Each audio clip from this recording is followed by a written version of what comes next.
Hello, my name is Kevin Buck, and I'm a grave hunter. And welcome to my Looking for Miss Crabtree talk, horror movie edition. So, what does a grave hunter do? Good question, I'm glad you asked. I seek out the final resting places of those people, actors, actresses, historical figures, and so on, that mean something to me.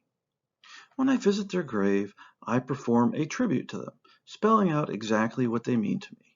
And then, sometimes I write about it.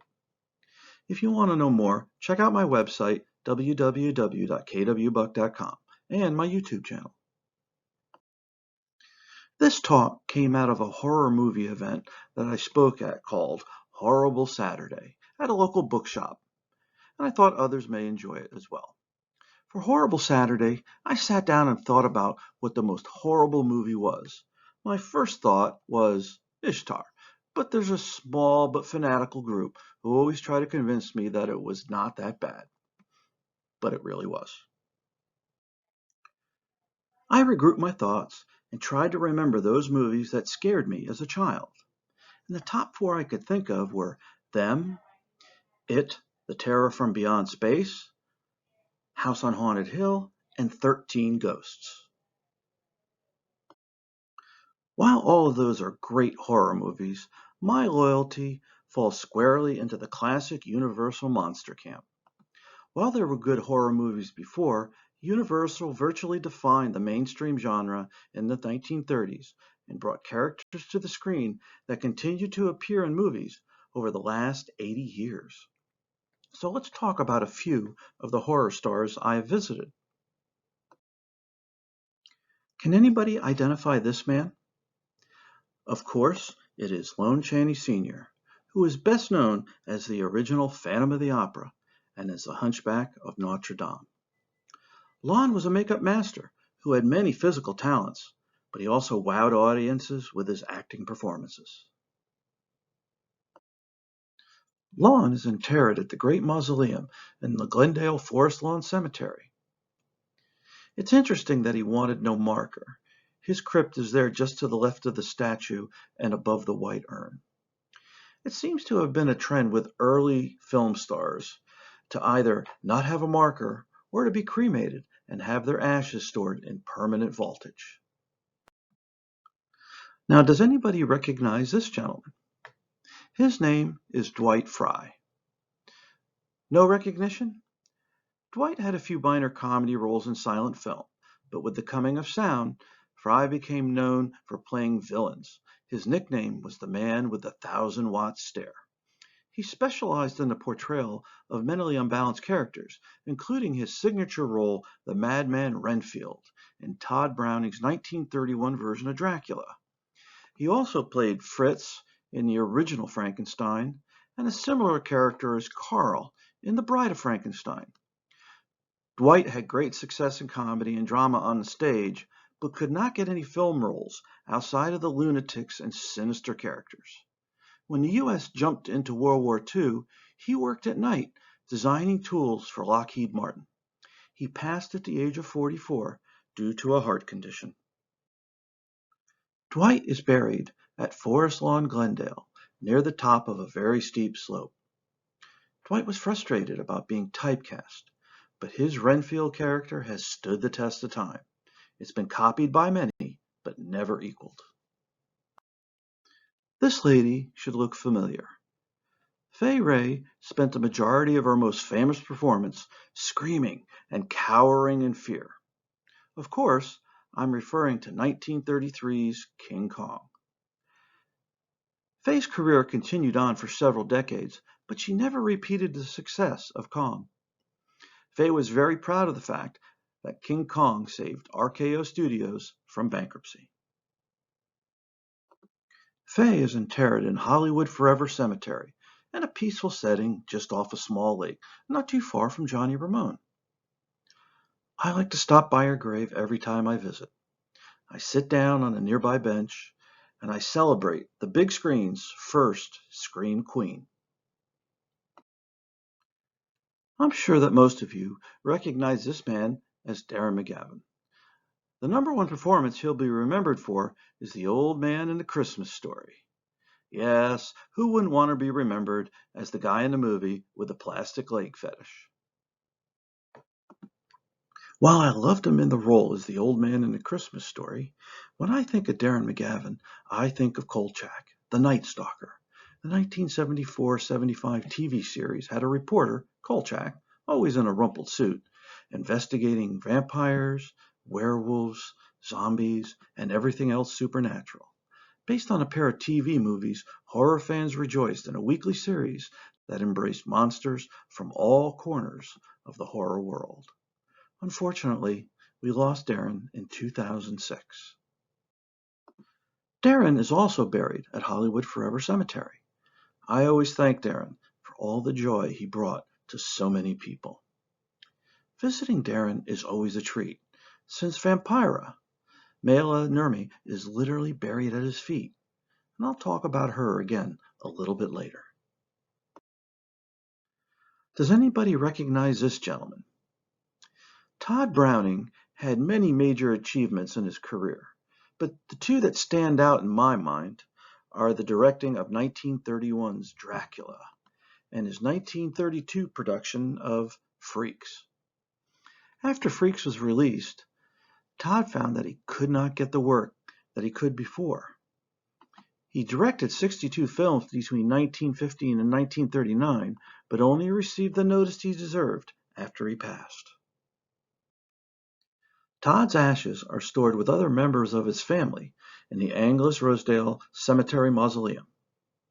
Dracula and Freaks scar the memories of everyone who has seen them, and the movie world is a much better place for them. Thanks, Todd. Now let's get to the main event. I've obviously spent many hours of my life watching horror movies, and selecting one to single out for this presentation was very difficult. After much deliberation, I settled on a movie with the trifecta of monsters. By trifecta, I mean Dracula, Frankenstein, and the Wolfman. When you think of classic monsters together, how can you not think of Abbott and Costello Meet Frankenstein? I know some of you are skeptical of my choice, but give me a chance to support my decision. Abbott and Costello Meet Frankenstein is a great horror movie for many reasons. Sure, it's a comedy, but for the most part, the monsters play it straight. There are so many scary scenes and great thrills, spectacular sets, and a couple of very pretty ladies. Here's some production notes from the movie. It was filmed February 5th through March 20th in 1948. Costello hated the script at the outset.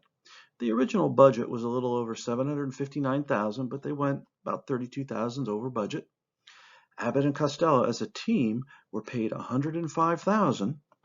It was released in the US on June 15, 1948, and it was one of the largest money makers for Universal that year.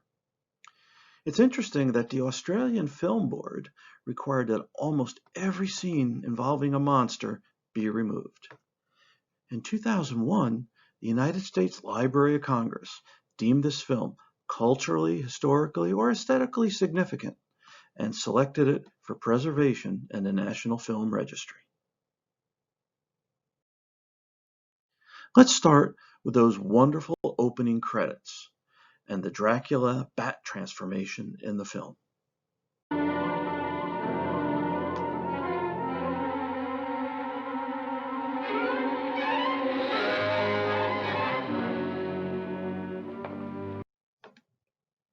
These animated sequences were created by no other than Walter Lantz, the artist responsible for Woody Woodpecker and many other cartoon characters.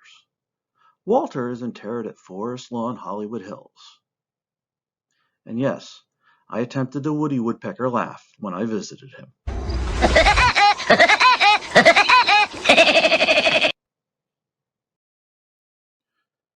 Bela Lugosi, who was born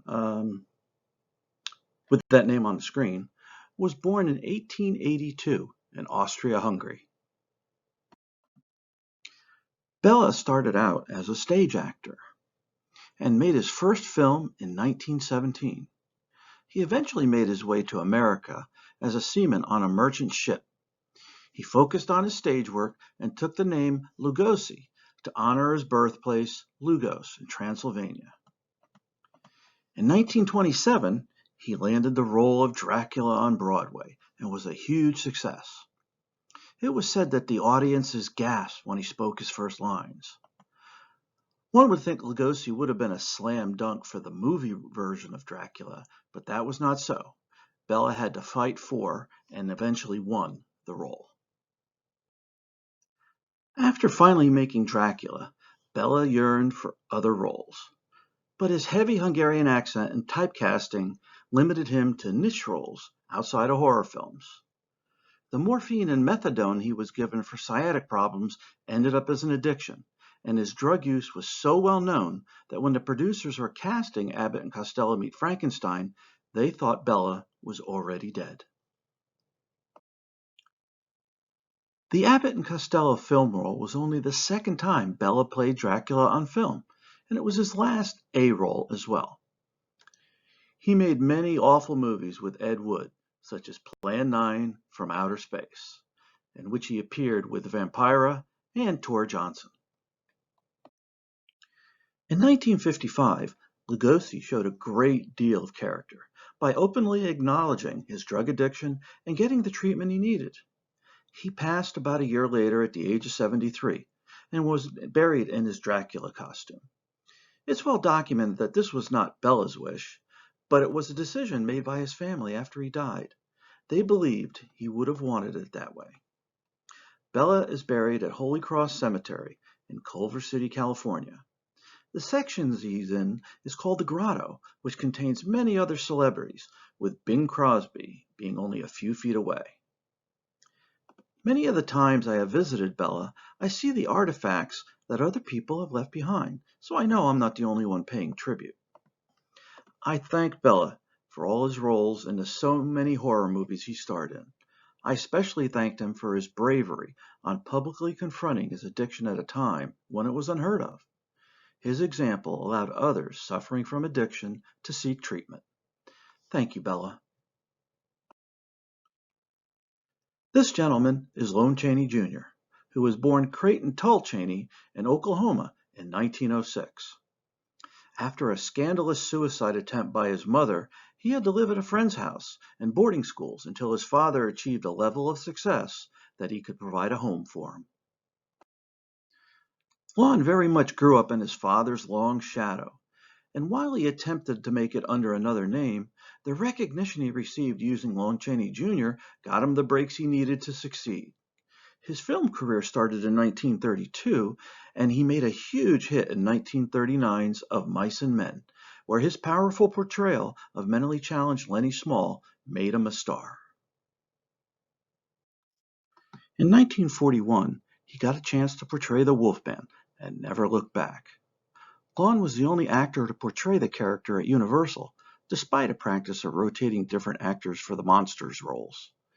Lon is also the only actor that got to play the Wolfman, Frankenstein's monster, and the Mummy, as well as Count Aguillard, which is Dracula spelled backwards. Lon was always described as a very sweet man, but his struggles with alcohol brought out his demons and hindered his career. Chaney continued acting on television and in film up into the early 1970s. Lon passed in July of 1973 at the age of 67. His wish was to have his body donated to science. I read an anecdote that I couldn't confirm, that his liver and lungs were preserved in jars to demonstrate what extensive alcohol and tobacco abuse does to organs. If a person I want to perform a tribute to does not have a place I can visit, I normally fall back to a significant, famous location for them or their star on the Hollywood Walk of Fame. I could not come up with either for Chaney. My tribute to Lon was to thank him for his many contributions to the horror genre and his well-documented kindness to younger actors. Next, we have this gentleman, Glenn Strange. Glenn was born George Glenn Strange in 1899 in the New Mexico Territory. He thought he was destined to work his whole life on his father's ranch, but by 1930, he had made his way to Hollywood as part of the radio singing group called the Arizona Wranglers. They made many uncredited singing appearances in Western movies. It's interesting that Glenn's nickname was Pee-wee. Glenn, being 6'5", was also used for many bit roles. As the singing roles faded, extra and credited roles grew.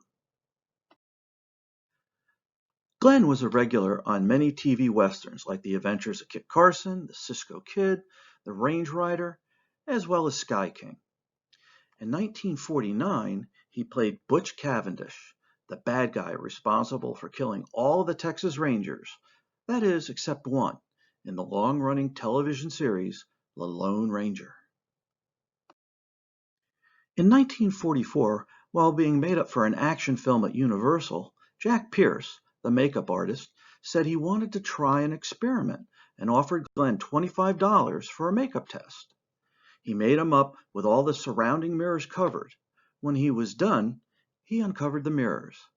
Glenn commented that he looked like Boris Karloff, and a new Frankenstein had been created. Glenn enjoyed the Frankenstein phase of his career greatly. He loved being around kids and would sometimes forget that he was made up to scare. His daughter, shown here in pictures taken 10 years apart, was not too afraid of her dad. When Boris Karloff died in 1969, many newspapers and TV news programs used Glenn's Frankenstein photos by mistake. Here's Glenn with his Frankenstein boots and headpiece. To say he appeared in a lot of movies is an understatement. On IMDb, the Internet Movie Database, I counted appearances in 266 films, with many being uncredited, and 44 different TV series. He appeared as Sam the bartender on Gunsmoke for 238 episodes from 1961 to 1973. Glenn left Gunsmoke due to his declining health, and he passed in September of 1973. Glenn's final resting place is at Forest Lawn, Hollywood Hills. All descriptions of Glenn include the words sweet, friendly, and nice. He had a strong reputation for stepping up and helping others. Most people associated Boris Karloff with the Frankenstein character, but Glenn, you will always be my Frankenstein. Thank you. There are many behind-the-scenes stories about this movie, ranging from Glenn being led around the lot on a leash to him carrying Anne Blythe to lunch while she stayed in her mermaid outfit. There were 2 comedians that were hired to keep things light between takes. There were even regular pie and seltzer fights, but they were always respectfully careful not to get any on the heavily made-up actors. In my limited time, I can only share a few of my favorite tidbits on the film. First and foremost, Glenn could not keep a straight face in his scenes with Costello. There's a scene where Costello backs into Frankenstein's lap. I think I will let historian Bob Burns describe what he saw in one scene. And there's the scene where Lou comes in and sits on the monster's lap in that dungeon. And they took him forever to get through that scene because Costello would just start doing things while he's sitting on his lap, like hitting Glenn's hand, his own hand, and Glenn would start to laugh. I can't help it. And he'd just finally say, I can't get through the scene with this little guy. He just won't be serious about this. For those of you that have not seen the movie, let me set up the next scene for you. Frankenstein and Costello are strapped to operating tables, with the plan being to take Costello's brain and put it into the monster. In this scene, Frankenstein throws the doctor through the window. On the first take, the doctor, on wires, fell back into the room, forcing a second take. The only problem was that a piece of equipment had fallen on Glenn's foot, breaking it. In this clip, it's Glenn as the monster up to that window scene. Lon Chaney Jr., who happened to be on the set, offered to fill in, so he got to play 2 monsters in this movie. See if you can spot the difference in the monsters. Quick side note, watch the bolt on Glenn's neck as it looks down on the table. You will see it tear away.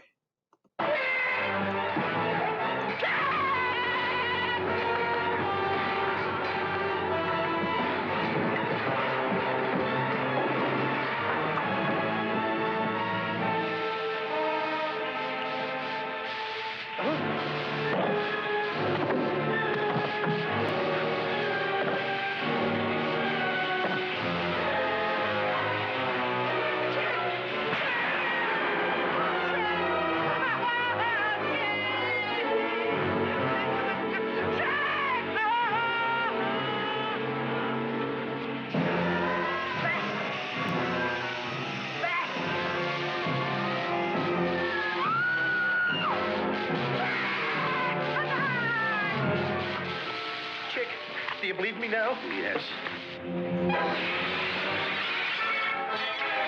Hurry up.